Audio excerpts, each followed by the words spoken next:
Morphologie, silhouette et élégance. Qu'en est-il de cette grille de lecture? Bonjour, je suis Anne Nagas, la fondatrice d'Apprendre les bonnes manières. Aujourd'hui, parlons ensemble de cette grille de lecture des morphologies.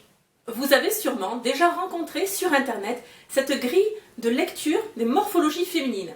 Ça peut être avec des fruits comme la pomme, la poire ou des objets, le sablier, ou avec des lettres. Le A, le V, la silhouette en H, en I, en X, etc. Bon. Alors, on me demande souvent en coaching, quant à l'élégance vestimentaire, qu'en est-il? Voici ma réponse. Donc, deux choses. La première, à vrai dire, cette grille de lecture est très pratique dans un premier temps. Dans un premier temps, c'est très bon de savoir quels sont justement nos atouts féminins, quelle est notre silhouette. Pour ça, je vous recommande fortement, mesdames, de porter un collant et un débardeur moulant, et donc de vous mettre face à un miroir, mais mieux encore, de vous photographier, et ensuite de lire cette photographie. Pour un œil inexpérimenté, c'est beaucoup plus pertinent. On voit réellement, on peut dessiner presque, avec un feutre et un calque, sur votre silhouette, on peut dessiner la forme. C'est beaucoup plus juste. Dans un premier temps, cela. Dans un deuxième temps, ce que je reproche à cette méthode, c'est... dans un premier temps, on détermine la silhouette. Dans un deuxième temps, on va conseiller donc, quels vêtements sont bons pour quelle silhouette. Bon. Et c'est là où ce n'est pas pertinent. Parce que parmi les vêtements choisis, nombre d'entre eux ne répondent pas aux critères de l'élégance. Vous voyez ce que je veux dire? Comme par exemple, bon, je caricature en disant ça, mais bon, pour telle silhouette, on va vous conseiller tel pull. Mais si sur le pull, il y a un gros Papa Noël et un bonhomme de neige et des rennes, et écoutez, ce pull ne fera pas partie des vêtements élégants. Je caricature en disant cela, mais vous voyez ce que je veux dire, où je veux en venir en tout cas. Donc, dans un premier temps, bien, on classifie notre silhouette. Dans un deuxième temps, les conseils donnés, bon, parfois sont totalement inexacts, et parfois, ils sont lacunaires. Voilà. Donc, qu'est-ce que je réponds? Quelle est ma réponse par rapport à cette grille de lecture? À vrai dire, je l'utilise aussi, mais en quatrième position. Donc, quand j'enseigne l'élégance, première chose, l'élégance vestimentaire. Première chose, alors qu'on veut faire bonne impression à quelqu'un, la première impression se fait en 60 secondes, 3 fois 20 secondes, j'ai fait une vidéo à ce propos. Donc, première chose, on va lire votre sourire, votre regard, votre gestuelle, votre maintien. Voilà. C'est capital, même c'est plus important que les vêtements. C'est ça qu'on va lire en premier.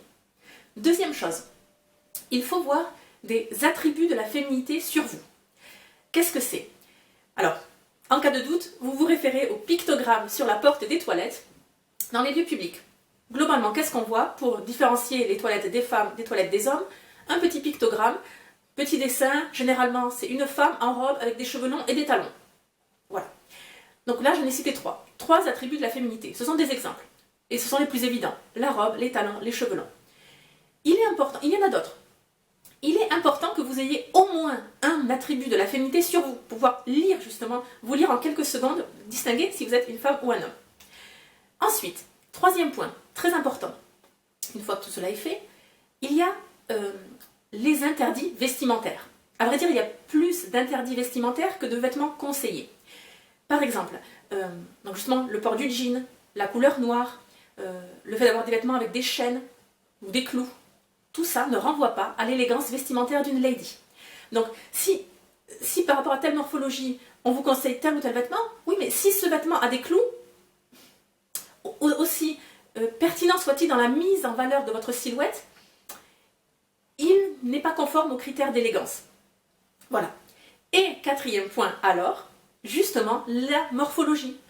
Donc, en fonction de votre silhouette, quels sont les bons vêtements pour vous? Alors, pour ça, je cite aussi une citation dont je n'ai plus l'auteur. C'est une citation qui donne la définition d'un gentleman. Un gentleman est un homme qui sait décrire Sophia Loren sans utiliser de gestes. Je trouve ça très drôle. Bon, mais en tout cas, encore une fois, on se réfère. La femme, vous connaissez ce geste. Donc, on la détermine, enfin, on lit le personnage visuellement par la poitrine et la taille.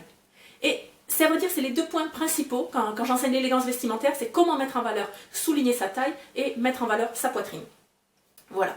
Et c'est à ce niveau-là que la lecture des morphologies, la classification des morphologies est pertinente. mais elle n'arrive qu'en 4e position. Elle n'est pas capitale dans l'enseignement du comment bien s'habiller. Voilà.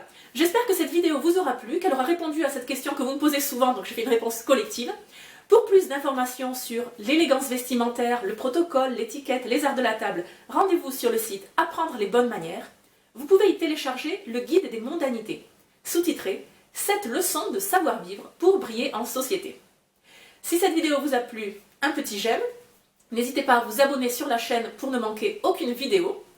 Et je vous retrouve très rapidement sur YouTube et sur le blog. Et d'ici là, n'oubliez pas, la bienséance fait la différence.